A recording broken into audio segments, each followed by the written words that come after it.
So here we have a question 7 multiply 4 minus 8 divided by 2.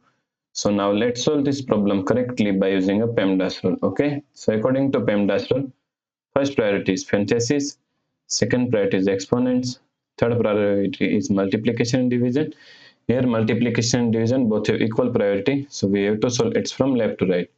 Then fourth and last priority is addition and subtraction. Also both have equal priority, so we have to solve it from left to right.